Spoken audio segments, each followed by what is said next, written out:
Hello everyone. Today we are discussing about the spinal anesthesia. Spinal anesthesia होता क्या है, इसके बारे में आज हम पढ़ेंगे. It is a regional anesthesia, that is central neurological anesthesia. Locally anesthetic injection given into the subarachnoid space. What is subarachnoid space? Where it is situated? So subarachnoid space is situated between the arachnoid space and pia space. And what it consists, so where there is a CSF present. ठीक है. अब local anaesthetic injection काम क्या करता है? So it block the spinal nerve roots. ये क्या कर देता है? स्पाइनल नर्व रूट्स को ब्लॉक कर देता है. एंड इसका इंजेक्शन सबअरेक्नॉइड स्पेस में दिया जाता है. ठीक है. You have seen this diagram. This is a cross section of spinal cord. Okay. So what we are blocking, this is a spinal cord. Okay, cross section of spinal cord, and here is a gray matter. So अब हम पढ़ेंगे what we are blocking. This is a cross section of spinal cord. Okay, so spinal cord के अंदर क्या है? Grey matter है. Grey matter से हमारी दो नर्व्स निकल रही है, एक है डॉर्सल नर्व, एक है ventral nerve. Dorsal and ventral nerve आगे जाके क्या हो जाएंगी? They will fuse together and form a spinal nerve. Okay, so dorsal nerve root का और वेंट्रल नर्व रूट का क्या काम है? सो अभी जान लेते हैं. Dorsal nerve root which carry sensory sensation and ventral nerve root which carry motor autonomic sensation. Okay, now how it work and how it block. So our question is what we are blocking. We are blocking spinal nerve roots, and which block the DNR and VNR. DNR stands for dorsal nerve root and VNR stands for ventral nerve root. This is our next question.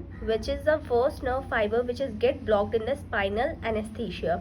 So spinal anaesthesia देने में ऐसी कौन सी nerve है जो सबसे पहले block होगी? अब इसकी थोड़ा सा इंट्रो देख लेते हैं. इसका नर्व फाइबर्स जो होते हैं वो डिफरेंट सेंसिटिविटी इन लोकली एनेस्थेटिक्स. ठीक है. अब वो सब के जितने भी नर्व फाइबर्स हैं सभी अपने अपने डिफरेंट कैटेगरीज में वराई करते हैं. Okay, so first one B nerve fibres and C nerve fibers and A nerve fibers. Okay, there are 3 nerve fibers. ठीक है. B nerve fibers also is a preganglionic autonomic nerve fiber. ठीक है. And C nerve fiber is a postganglionic nerve fiber and which carry temperature and pain sensation. And we have a A nerve fiber which is delta, beta and alpha. Okay, so this is the order of blockage of nerve fibre. सबसे पहले कौन सी nerve fibre हमारी block होती है? So have to answer now. B nerve fibres, C nerve fibres, A nerve fibre.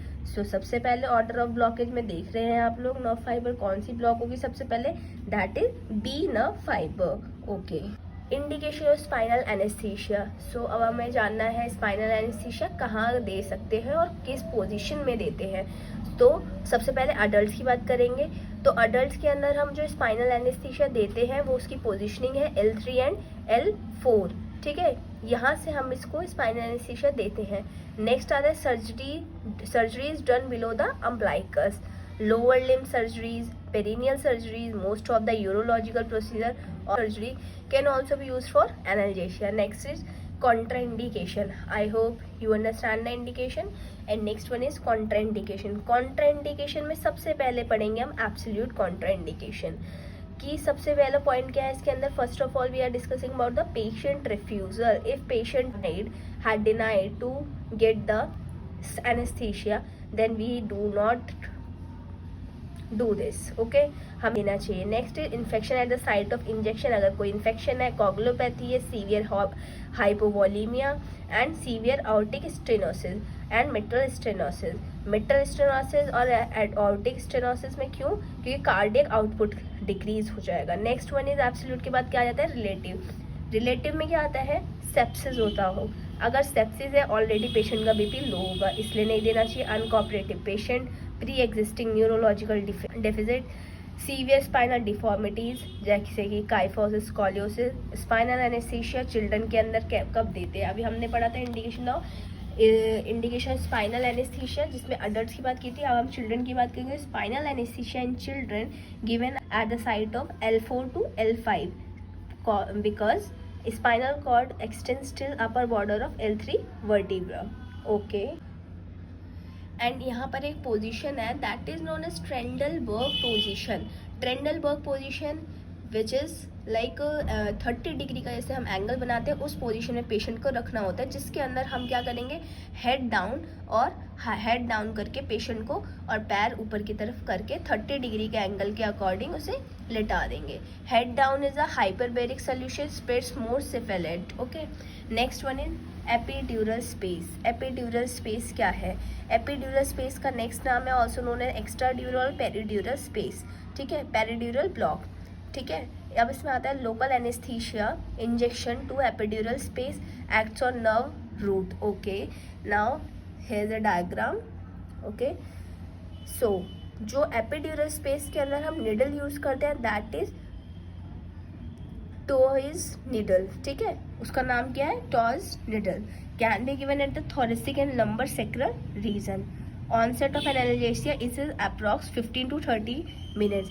इसका क्या होता है कि इसका जो एनाल्जेसिक हम देते हैं ये थोड़ा टाइम टेकन होता है, कॉज वहाँ पर CSF प्रेजेंट नहीं होता है। एपिड्यूरल स्पेस के अंदर एपिड्यूरल स्पेस बिल्कुल एम्प्टी होता है, वहाँ पे कोई CSF प्रेजेंट नहीं होता है। इसकी वजह से जो इसका एनाल्जेसिक है वो अपना वर्क करने में उसका टाइम लगता है and 15 to 30 minutes it will take. Next one is epidural anaesthesia, spinal anaesthesia, that is anaesthesia not dense as spinal anaesthesia, just because क्योंकि हम जब स्पाइनल कॉर्ड में हम कर रहे थे तो उसके अंदर क्या होता है कि जितनी भी नर्व फाइबर्स हैं, many nerve fibres get affected, but epidural anaesthesia में only 1 to 2 nerve fibres are affected. Okay, This is Toys Needle. Thank you for watching. Please like, share and subscribe my channel.